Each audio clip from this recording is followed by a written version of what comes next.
Jumpa kembali dengan saya John Simon dalam channel Hermeneutik sebagai seni memahami untuk hidup yang lebih baik. Teman-teman yang budiman, dimanapun Anda berada, kiranya Anda semua ada dalam keadaan baik dan kebahagiaan meliputi Anda pada saat ini. Dari tempat saya duduk di salah satu sudut Sekolah Tinggi Teologi Indonesia bagian timur, saya menyampaikan salam hangat untuk Anda semua. Semoga hidup Anda berjalan dalam keadaan baik dan nilai-nilai perdamaian, keadilan, dan keutuhan ciptaan itu menjadi bagian dari hidup Anda pada saat ini bersama dengan siapa saja yang ada di sekitar saudara. Pada kesempatan kali ini saya ingin mengajak kita semua berdiskusi tentang salah satu model tafsir atau bisa disebut metode penafsiran terhadap kitab suci yang digagas oleh salah seorang ahli hermeneutik yang namanya Paul Ricoeur ketika ia mewacanakan 3 langkah atau 3 tahap dari metode penafsiran yang orang sering menyebut sebagai penafsiran dengan sebutan reader response atau respon pembaca. Dalam rangka kita menafsir kitab suci dari sudut pembaca atau mengandaikan ada respon pembaca atau reader response, maka tahap yang hendak ditunjukkan adalah dengan pertama-tama memperlihatkan tahap yang disebut dengan prafigurasi, kemudian konfigurasi, dan yang ketiga adalah refigurasi. Di tahap prafigurasi, seorang penafsir akan mencoba menempatkan pandangan-pandangan naif atau berdasarkan hal-hal yang bersifat operatif, pandangan-pandangan awal yang dipunyai oleh komunitasnya atau dirinya sendiri sebagai seorang penafsir yang tidak terpengaruh oleh berbagai macam pandangan. Ia berpandangan berdasarkan intuisi atau rasa-rasanya terhadap apa yang dibaca, dan karena itu ia memahami apa yang dibacanya. Tetapi tahap naif atau prafigurasi ini adalah tahap pertama yang mengandaikan bahwa proses penafsiran itu memanggilnya untuk melangkah ke tahap yang kedua yang disebut dengan konfigurasi. Apa itu? Yaitu tahap kritis. Seorang penafsir harus bersedia mengcounter pandangan-pandangan naifnya dengan pandangan-pandangan yang ia peroleh setelah ia mendengar masukan dari referensi-referensi yang ia baca dari mana saja. Termasuk ia mencoba untuk memperdalam pandangan-pandangan yang ia terima, yang ia dapatkan secara naif itu dari membaca teks-teks buku yang mendukung pandangan-pandangan, bahkan mengkritik pandangan-pandangan yang ia punyai terhadap sebuah makna atau pemahaman teks keagamaan yang ia sedang dalami. Di tahap yang ketiga, pemahaman kritis ternyata tidak menjadi ukuran bagi seseorang menemukan makna yang sebenarnya.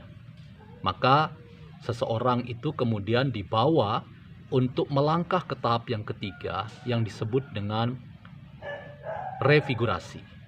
Tahap refigurasi adalah tahap pasca kritis, di mana seseorang kemudian mencoba mempertemukan apa yang dipahami secara mendalam berdasarkan referensi-referensi yang ada, kemudian dikaitkan dengan bagaimana sebuah makna itu atau suatu makna itu dapat diterapkan dalam kehidupan sehari-hari.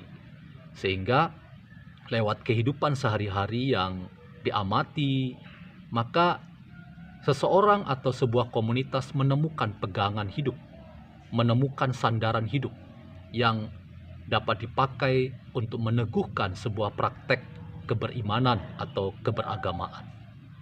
Jadi di sini teman-teman yang budiman, Paul Ricoeur merekomendasikan sebuah metode pemikiran dalam rangka menemukan makna ketika kita berdiskusi, berdialog dengan teks-teks keagamaan melalui 3 tahap metodik. Yang pertama adalah tahap prakritis atau disebut prafigurasi, tahap kedua adalah tahap konfigurasi yaitu tahap kritis, dan tahap yang ketiga disebut refigurasi yang disebut juga dengan pasca kritis. Ketiganya membentuk sebuah perspektif dari metode reader response yang memberikan keleluasaan kepada pembaca di masa kini menemukan kecocokan-kecocokan atas pengalaman hidupnya dengan apa yang dia yakini yang bersumber dari teks-teks keagamaan, yaitu kitab suci. Dan dari kecocokan itu dia memperoleh kekuatan pegangan hidup untuk melangkah secara mantap dalam rangka menghidupi hidup keberimanannya yang semakin baik dan tentu berbeda dari hal-hal yang sebelumnya.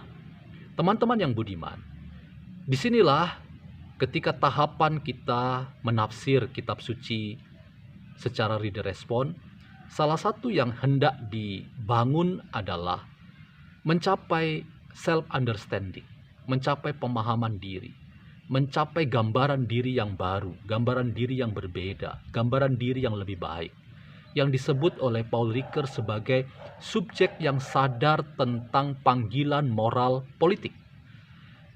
Sebetulnya, panggilan moral politik ini merupakan sumbangan dari pemikiran yang didialogkan atau dijadikan mitra oleh Paul Ricoeur ketika ia berdiskusi dengan Sigmund Freud sebagai salah seorang guru kecurigaan. Sigmund Freud menawarkan bahwa dalam rangka kita menemukan kesadaran diri atau subjek yang baru, maka kita perlu keluar dari jebakan penggunaan teks-teks keagamaan, ayat-ayat suci keagamaan untuk membenarkan perilaku-perilaku kita yang keliru.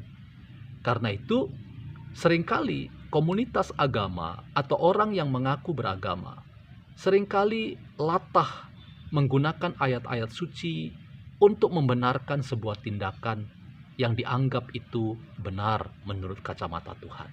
Termasuk tindakan-tindakan yang dibaktikan dalam rangka seseorang melakukan radikalisme dan terorisme dalam rangka menghilangkan nyawa bahkan hidup orang lain. Ia menganggap bahwa teks-teks keagamaan itu membenarkan perilaku yang seperti itu.